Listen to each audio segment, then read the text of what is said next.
అందరికీ నమస్తే అండి. కొయ్య మోషన్ రాజు గారు ఆయన ఉమ్మడి పశ్చిమ గోదావరి జిల్లా, ప్రస్తుతం తూర్పుగోదావరి జిల్లాలో ఉందలే కొవ్వూరు నియోజకవర్గానికి చెందిన వైసీపీ నాయకుడు. వైసీపీ ఆవిర్భావం నుంచి కూడా ఆ పార్టీలోనే ఉన్న వ్యక్తి. సామాజిక వర్గంలోనూ పార్టీలోనూ బాగానే పట్టుంది. ప్రస్తుతం మండలి చైర్మన్. సో మోషేను రాజు ఆ పేరు చూసిన తర్వాత ఎవరైనా క్రిస్టియన్ అని అనుకుంటారు, అది సహజమే. కాకపోతే ఆయన క్రిస్టియన్ కాదు. ఆయన క్రిస్టియన్ కాదు అని ఆయనే శాసన మండలిలో చైర్మన్ హోదాలో ధృవీకరించారు. అండ్ ఆయన ఎప్పుడు కూడా తాను క్రిస్టియన్ అని చెప్పుకోలేదు. అండ్ దానికి ఎప్పుడు కూడా డిస్కషన్ జరగలేదు. మెయిన్ ఏంటంటే ఆ చర్చే జరగలేదు. మరి ఇప్పుడు ఎందుకు చర్చకు వచ్చిందంటే, నిన్నగాక మొన్న శాసన మండలిలో ఈ తిరుమల కల్తీ నెయ్యి గురించి చర్చ జరుగుతున్నప్పుడు మంత్రి అచ్చెన్నాయుడు గారు, మీ పార్టీ అధినేత క్రిస్టియన్, మీరు క్రిస్టియన్ అని చెప్తూ, అంటే క్రిస్టియన్ మనోభావాలు అంటే వైసీపీకి లెక్కలేదు అని చెప్పే క్రమంలో మీ పార్టీ అధినేత క్రిస్టియన్, మీరు క్రిస్టియన్ అనే మాట అన్నారు. అప్పుడు వెంటనే వైసీపీ సభ్యులందరూ కూడా అభ్యంతరం వ్యక్తం చేశారు. అండ్ శాసనమండలి చైర్మన్ కూడా వెంటనే కల్పించుకొని, తప్పు మీరు చెప్తున్న తప్పు, నేను క్రిస్టియన్ అని మీరు ఎలా అంటారు, నేను క్రిస్టియన్ కాదు, నేను హిందూనే అని చెప్పారు.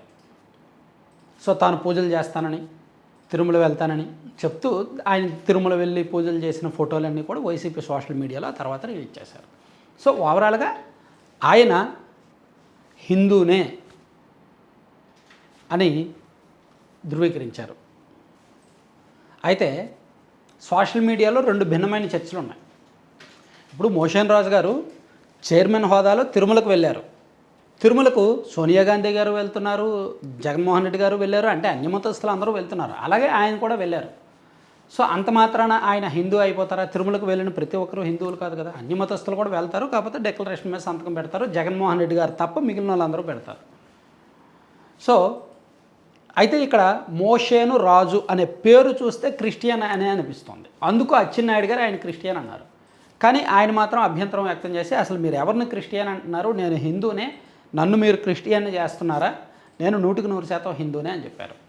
సో ఆయన క్రిస్టియన్ అని ఈ చర్చిల్లో ప్రార్థనలు చేస్తున్న ఫోటోలు కొన్ని టీడీపీ సోషల్ మీడియా వాళ్ళు బయటపెట్టారు, ఆయన క్రిస్టియనే అని. సో ఇక్కడ ఆ సందర్భం రావడానికి కారణం ఏంటంటే, ఒకటి ఆయన పేరు అండ్ ఈ రిజర్వ్డ్ ఇది అది మొత్తం చూసి అచ్చెన్నాయుడు గారు అలా అన్నారు. అయితే ఆయనకి ఇక్కడ మతం మనం బలవంతంగా ఆయన పలానా మతస్థుడని మనం చెప్పలేం, మనకు హక్కు లేదు. అక్కడ ఆయన స్వయంగా నేను హిందూ అని చెప్పారు కాబట్టి ఆయన హిందూనే, 100% ఆయన హిందూనే, అది నమ్మి తీరాల్సిందే. అయితే దీన్ని వైఎస్ఆర్ కాంగ్రెస్ పార్టీ వాళ్ళు ఒక పెద్ద రాజకీయ వివాదంగా మారుస్తున్నారు. అచ్చెన్నాయుడు గారు వెంటనే సరి చేసుకున్నారు, తన వ్యాఖ్యలను ఉపసంహరించుకున్నారు, క్షమాపణ కూడా చెప్పారు, సభలో క్షమాపణ చెప్పారు, సారీ చెప్పారు. సో అక్కడితో వివాదం ముగిసినట్టే. ఆయన మతం గురించి తెలియదు కాబట్టి, ఒక మతం అన్నారు కాబట్టి నేను తెలియక చెప్పాను, నా మాటలను ఉపసంహరించుకుంటున్నాను, క్షమాపణ అని కూడా చెప్పారు. అయినా అది కూడా పట్టించుకోకుండా వైసీపీలో నిన్న ఈరోజు అసలు వరుస పెట్టి మతాన్ని అవమానించారు, చైర్మన్ అవమానించారు. ఏం మతాన్ని అవమానించారు, ఏం చైర్మన్ అవమానించారు? ఏదో అదిగో పులి అంటే ఎదిగో తోక అన్నట్టు, ఈ కోడిగుడ్డు మీద ఏకలు పీకినట్టు ఎందుకు పనికిమాలిన గొడవ? ఇప్పుడు మోషన్ రాజు గారు క్లారిఫై ఇచ్చారు, దాంతో అచ్చెన్నాయుడు గారు క్షమాపణ చెప్పి ఆయన కూడా క్లారిఫై ఇచ్చారు. ఇంకా అక్కడితో అయిపోయింది వివాదం. దీన్ని మతానికి రుద్దాల్సిన పని లేదు. ఆయనేమీ ఒక మతాన్ని అవమానించలేదు, ఒక వ్యక్తిని కూడా అవమానించలేదు. ఒక వ్యక్తిని నువ్వు ఆ మతస్థుడివి అని అన్నప్పుడు అది ఆ మతానికి అవమానం కాదు, ఆ వ్యక్తికి అవమానం కాదు. ఆ వ్యక్తి వెంటనే క్లారిటీ ఇచ్చినప్పుడు, అవతల వ్యక్తి ఎవరైతే ఆరోపణ చేశారో ఆ వ్యక్తి క్షమాపణ చెప్పినప్పుడు అక్కడితో వివాదం ముగిసినట్టే.